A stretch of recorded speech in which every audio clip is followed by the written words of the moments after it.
నమస్కారం. తీర్థయాత్ర కార్యక్రమానికి స్వాగతం. విశ్వమంతటా వ్యాపించిన భగవానుణ్ణి విష్ణువు అంటారని అనేక పురాణ గ్రంథాలు, పౌరాణికవేత్తలు పేర్కొంటున్నారు. మహావిరాట్ స్వరూపుడై వెలుగొందుతున్న శ్రీ మహావిష్ణువు భరతభూమిలో అనేక క్షేత్రాలలో అనేకానేక నామధేయాలతో కొలువయ్యున్నాడు. శ్రీ మహావిష్ణువుగా, శ్రీమన్నారాయణుడిగా, శ్రీహరిగా, విష్ణుమూర్తిగా, సత్యయుగాన సత్యదేవునిగా, త్రేతాయుగాన రాముడిగా, ద్వాపరయుగాన శ్రీకృష్ణుడిగా, చివరకు కలియుగాన శ్రీ వెంకటేశ్వరునిగా శ్రీ మహావిష్ణువు అనేక అవతారాల అనేక నామాలవాడు. అటువంటి శ్రీ మహావిష్ణువు మహారాష్ట్రలోని బార్షి క్షేత్రంలో భగవంతుగా విష్ణుమూర్తి కొలువయ్యున్నాడు. నేటి తీర్థయాత్రలో బార్షి శ్రీ లక్ష్మీ సమేత విష్ణు భగవంత్ దేవస్థానాన్ని దర్శించి పునీతులమవుదాం.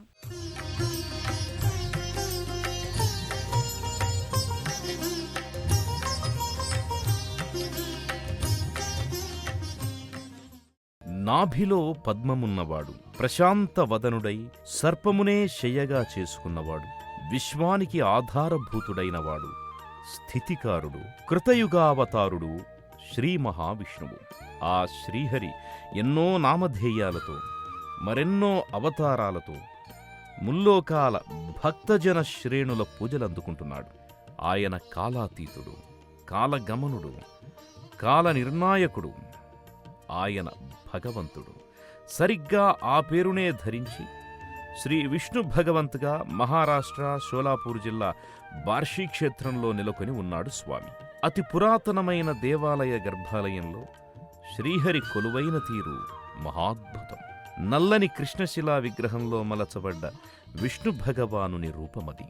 దేశంలో మరెక్కడా చూడలేనంతటి విశేష మహిమల విగ్రహాకారమది. స్థానక భంగిమలో బార్షి భగవంత్ చూడచక్కని రూపులో ఉంటాడు.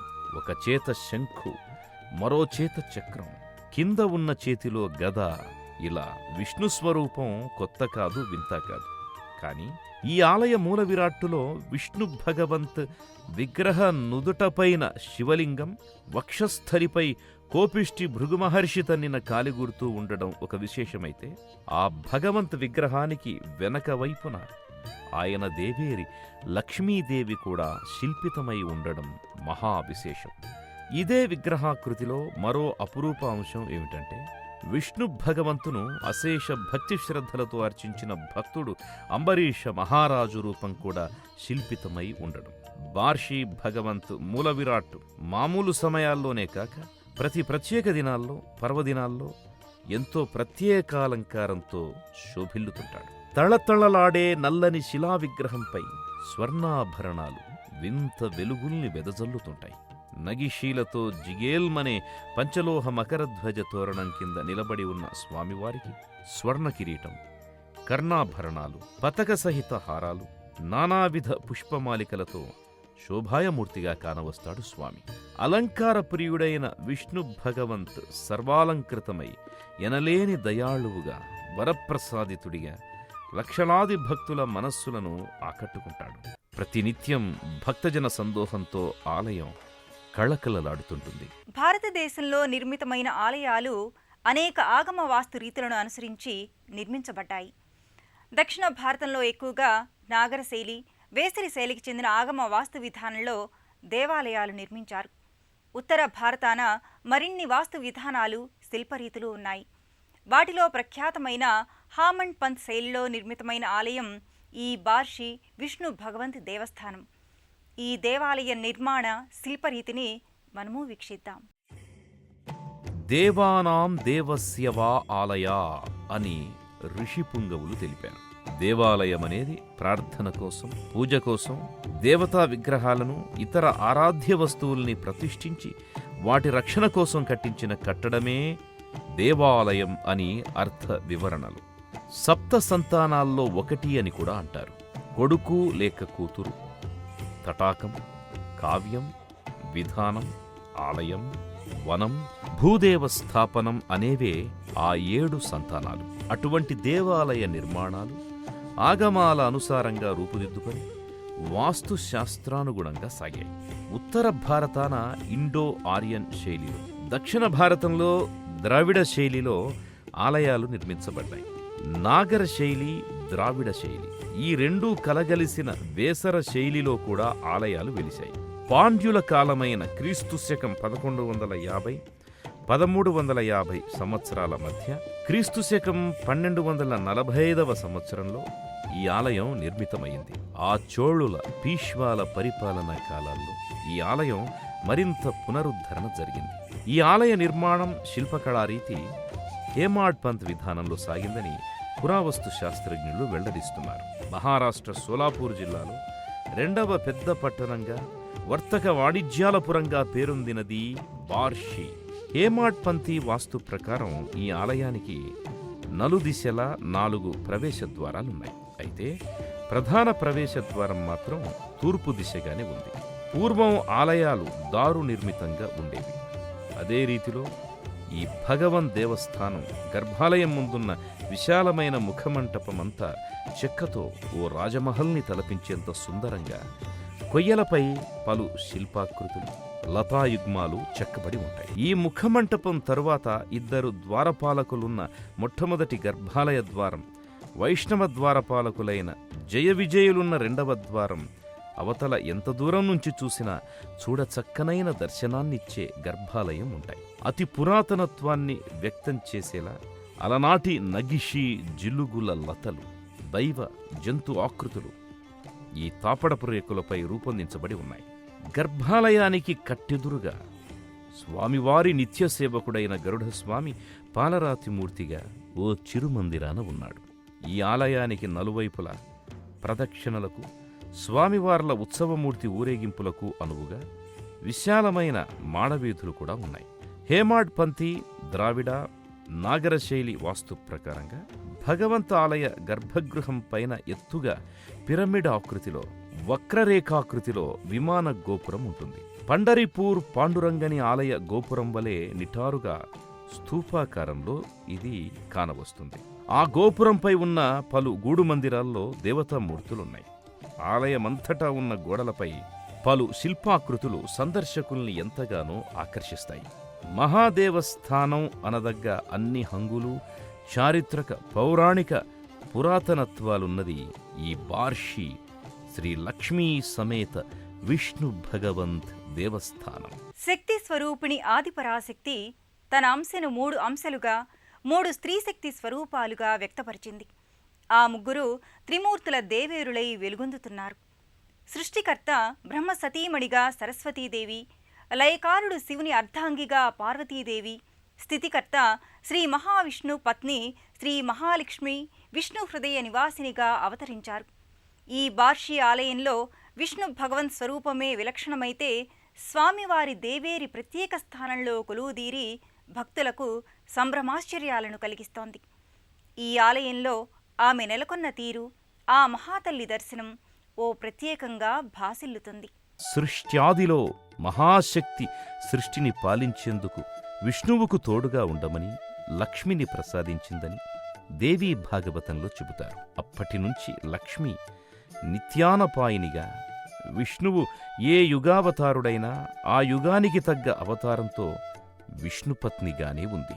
అటువంటి విష్ణువు బార్షి క్షేత్రంలో విష్ణు భగవంతుగా అవతరించడంతో నిత్యానపాయిని అయిన ఆ తల్లి శ్రీ మహాలక్ష్మి కూడా వచ్చి చేరింది.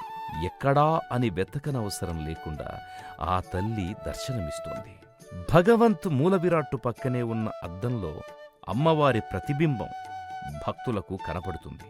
అంటే ఆ తల్లి స్వామివారి మూలవిరాట్టు వెనకవైపు వీపు భాగాన శిల్పితమై అలరారుతోంది. ఆ తల్లి దర్శనం అందరికీ అందేలా ఇలా అద్దాన్ని ఏర్పాటు చేసి దర్పణ దర్శనం అనే అద్భుత దర్శనాన్ని ఈ గుడికర్తలు కలిగించారు. ఆ అద్దంలో కనపడే సిరిమహాలక్ష్మి సిరిగల మోముతో, సకలాలంకరణలతో చూసినంతనే శుభములు కలిగేటంతటి శుభస్కరంగా ఉంది. విశ్వవ్యాపి దైవం విష్ణుమూర్తి విష్ణు భగవంతుగా నెలకొన్న ఈ దేవాలయం సకల దేవతా నిలయమై విరాజిల్లుతోంది. లక్ష్మీ సహిత విష్ణు భగవంతుగా గర్భాలయ మూల విరాట్టుగా కొలువవ్వగా, ఆ నెలవుకు నిండుతనాన్ని చేకూర్చే ఉపాలయాల సమాహారం నెలకొని ఉన్నాయి. దత్తాత్రేయుడు, లక్ష్మీ నారసింహులు, నలువైపులా గణపతి స్వరూపాలు, ఆంజనేయ స్వామివారు, ఇలా అనేక మంది దేవాది దేవుళ్ళు ఉపాలయ దేవతలుగా దర్శనీయమవుతున్నారు. ఇదే ఆలయ ప్రాంగణంలో కుడ్యశిల్ప దేవతలుగా గరుడ సమేత లక్ష్మీనారాయణులు ఒకచోట, రుక్మిణీ సమేత పాండురంగ విఠలుడు మరోచోట శిల్పిత రూపులై ఉన్నారు. ఆలయం బయట ప్రాంగణంలో అనేక ఉపాలయ మందిరాలున్నాయి. విఘ్న వినాశక విఘ్నేశ్వర స్వామి ఈ ఆలయంలో ప్రత్యేకంగా నలుదిశలా 4 శిలామూర్తులుగా నెలకొని ఉన్నాడు. ఒకచోట పరిపూర్ణ రూపుడిగా బొజ్జగనపయ్యగా దర్శనమిస్తాడు. మరోవైపున ప్రతిష్ఠితుడైన వినాయకుడు స్పష్టమైన ఆకారం లేకుండా అమూర్త్యమూర్తిగా కానవస్తాడు. మరో దిశలో మందిరాన పూజలందుకుంటోన్న పార్వతీనందనుడు సింధూరవర్ణంలో మెరిసిపోతూ ఉంటాడు. 4వ మందిరాన గణేష్ మహారాజ్ శిలామూర్తి తొండమునేకదంతమును అన్నట్టుగా గోచరమవుతాడు. పుత్రగణేశుని చెంతనే జగత్ పితరుడైన పరమశివుడు లింగరూపుడై ఉపమందిరాన కొలువై ఉన్నాడు. ఎదురుగా శివవాహనుడైన నందీశ్వరుడు కూడా రాతి శిల్పమై తన స్వామినే చూస్తున్నట్టుగా ఉంటాడు. విష్ణు భగవంతు సన్నిధిలో బ్రహ్మ విష్ణు మహేశ్వర త్రిమూర్త్యాంశజుడిగా 3 తలల దత్తాత్రేయ స్వామి ఉపాలయం కూడా ఉంది. పాలరాతిమూర్తిగా అత్రి అనసూయపుత్రుడి శ్రీ దత్తాత్రేయుడు త్రిమూర్తుల ముఖాలతో, 3 నామాలతో, 3 హస్తాభరణాలతో కామధేనువు సహితంగా సుప్రతిష్ఠుడై ఉన్నాడు. మరో ఉపాలయంలో రామభక్త ఆంజనేయుడు ఏకరాతిమూర్తిగా ఒక పక్కకు చూస్తున్నట్టుగా ఉంటాడు. పైనుంచి తలమీదుగా గుండ్రంగా తిరిగిన వాలముతో స్వామి దర్శనమిస్తున్నాడు. తమ భయాలను తొలగించి అభయాన్నివ్వమని భక్తులు ఆ స్వామిని వేడుకుంటారు. మరోచోట నరసింహస్వామి తన దేవేరి లక్ష్మీదేవితో కూడి ప్రతిష్ఠితుడై భక్తుల నీరాజనాల సేవలందుకుంటున్నాడు. శివునికి ఆభరణం, విష్ణువుకి పాన్పు, సుబ్రహ్మణ్యేశ్వరుని అంశావతారమైన సర్పం నాగదేవతగా ఇక్కడే నిటారుగా నిలబడిన తీరులో ఒక ఉపమందిరాన కొలువై ఉంది. గర్భాలయ దేవునితో పాటు ఈ ఉపాలయ దేవతల్ని కూడా ఒక్కరిని కూడా వదలకుండా తీర్థయాత్రికులు దర్శించి అర్చించి దేవస్థాన సంపూర్ణ సందర్శన ఫలాన్ని పొందుతారు. దేవాలయ పూజాధికాలు లేకపోయినా బ్రహ్మదేవుడు సృష్టి చేయడమే ఆయన ప్రియాతి ప్రియమైన కార్యాచరణ. ప్రకృతినంతా ఒళ్లంతా పూసుకు తిరిగే భోళా శంకరుడికి అభిషేకమంటే భలే ఇష్టం. విశ్వమంతటికీ వ్యాపించి స్థితికర్తవ్యాన్ని నిర్వహించే మహావిష్ణువుకి అలంకారమంటే, మహోత్సవమంటే బ్రహ్మానందం. అందుకే విష్ణు ఏ అవతారంలో ఆలయ దైవం అయినా ఆ దేవస్థానాల్లో అంగరంగ వైభవంగా ఉత్సవాలు జరుగుతాయి. ఈ బార్షి భగవంత్ విష్ణుదేవునికి ఏటా జరిగే రథోత్సవం, రోజూ జరిగే అర్చనాది విధులు ఎంతో భక్తి ప్రపూరితంగా జరుగుతాయి.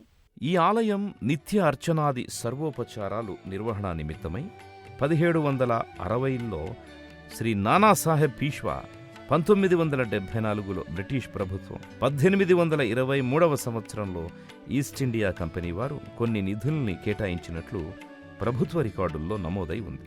వేలాదిగా భక్తులు ఈ ఆలయానికి తెల్లవారుజామునే 5:30 వచ్చి స్వామివారి అభిషేకాది ఉపచారాలు చేసి అనంతరమిచ్చే కాకడ హారతిని గైకొంటారు.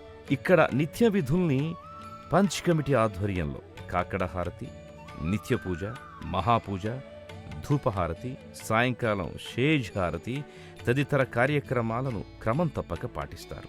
చైత్రం, మాఘి, ఆషాఢి, కార్తీక మాసాల్లో ఆయా మాసాల ఏకాదశుల్లో గరుడ వాహనంపై విష్ణు భగవంతు ఉత్సవాది ఊరేగింపులో లక్షలాది మంది భక్తులు పాల్గొంటారు. ఇన్ని ఉత్సవాలతో, మరెన్నో క్రతువులతో, నిత్యార్చనలతో బార్షి శ్రీ లక్ష్మీ విష్ణు భగవంతుని కృపా కటాక్షాలు పొందుతారు. అతి పురాతన యుగమైన కృతయుగ దైవం శ్రీ మహావిష్ణువుకి అతి పురాతన దేవాలయం సోలాపూర్ జిల్లా బార్షి పట్టణంలోని శ్రీ లక్ష్మీ సమేత విష్ణు భగవంత్ దేవస్థానం. విలక్షణ నామధేయుడై విలక్షణ శిలాకృతిలో కొలువుదీరిన విష్ణు భగవంత్ దర్శనం అపురూపం, అపూర్వమైనది. ఆ శంఖచక్ర గదాధరుడు జనులందరికీ శుభాలను విభజింపచేయాలని మనసారా కోరుకుందాం.